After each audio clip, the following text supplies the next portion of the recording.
Assalamualaikum warahmatullahi wabarakatuh. Kembali sahabat petani desa, kita berjumpa kali ini. Kali ini kita akan coba melihat salah satu hal yang harus dilakukan untuk tanaman jagung pada masa generatif. Ya, masa generatif ini kita lihat yaitu tanaman jagung sudah mulai memasuki masa pembungaan dan juga sudah memasuki masa pembijian, ya, tidak lagi masa pertumbuhannya, tetapi sudah pada masa pembungaan dan masa pembijian. Biasanya ini kalau pada tanaman jagung ini berlangsung pada usia 45 hari ke atas setelah tanam, 45 atau pada masa 50 hari ke atas. Di sini dapat kita tandai dengan tanaman jagung kita sudah mulai berbunga dan juga sudah ada tongkol-tongkol buah yang terlihat, walaupun tongkol-tongkol buahnya ini masih kecil, ya. Pada kondisi jagung kita seperti ini tanaman jagung membutuhkan beberapa unsur untuk perkembangan pembungaannya dan juga perkembangan pada proses pembijiannya. Salah satu unsur yang diperlukan di sini yaitu unsur fosfor dan juga unsur kalium. Jadi untuk mendapatkan unsur fosfor dan unsur kalium ini, saya melakukan penyemprotan menggunakan pupuk MKP, ya, pupuk MKP, dan juga saya campur dengan pupuk Nutrikombi, ya. Karena pada kedua jenis pupuk ini memiliki unsur fosfor dan unsur kalium. Cara pengaplikasiannya itu saya menggunakan tangki 16 liter. Dalam satu tangki 16 liter ini saya gunakan 4 sendok makan pupuk MKP dan 2 sendok makan dari pupuk Nutrikombi. Setelah saya campurkan, saya aduk ke dalam timba dulu dengan merata sehingga butiran daripada kedua pupuk ini sudah tercampur dengan air, ya. Itu baru saya masukkan ke dalam tangki.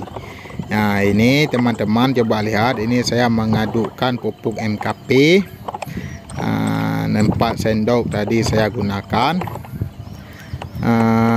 Setelah kita aduk dengan rata seperti ini, baru dimasukkan ke dalam tangki, ya, yang ukurannya itu 16 liter.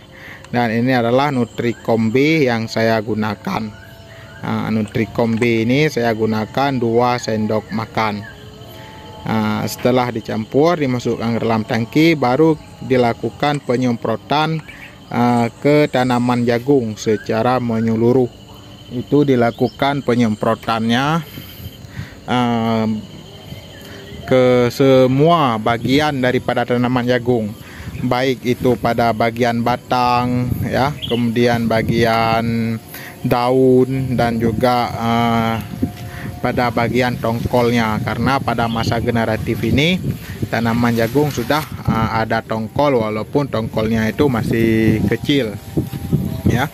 Manfaat dari unsur fosfor dan unsur kalium ini yaitu untuk pertumbuhan, untuk perkembangan pertumbuhan bunganya dan juga pertumbuhan bijinya. Nah, dan juga di sisi lain juga berfungsi untuk pertumbuhan akarnya menjadi lebih kokoh.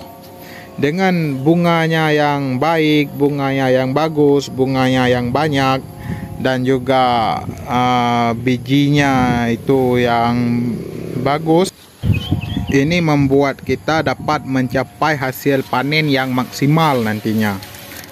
Dengan rata-rata itu tanaman jagung kita berbunga, berarti setiap batang dari tanaman jagung kita ini dapat mengeluarkan tongkolnya. Kemudian karena unsur yang kita berikan cukup, sehingga membuat tanaman jagung kita ini mengeluarkan biji yang penuh pada bagian tongkolnya. Jadi bagian tongkol, baik bagian pada ujung bagian tongkolnya itu terisi penuh dengan bijinya. Dan biji yang terdapat pada tongkol jagung kita ini adalah biji yang padat. Butir per butir biji jagung ini isinya di dalamnya itu padat. Karena padat membuat biji jagung itu lebih berat. sehingga nanti untuk memasuki masa panen kita bisa mendapatkan jagung kita dengan panen yang maksimal ya. Tongkol jagung yang besar dan biji jagung yang padat, yang berat. Inilah manfaat daripada kita memberi unsur fosfor dan unsur kalium pada tanaman jagung. Dan juga unsur daripada kalium ini dia juga menjaga jagung kita dari pembusukan buah. Terima kasih sahabat Tani Desa atas perhatiannya, semoga bermanfaat. Sampai jumpa di video berikutnya. Assalamualaikum warahmatullahi wabarakatuh.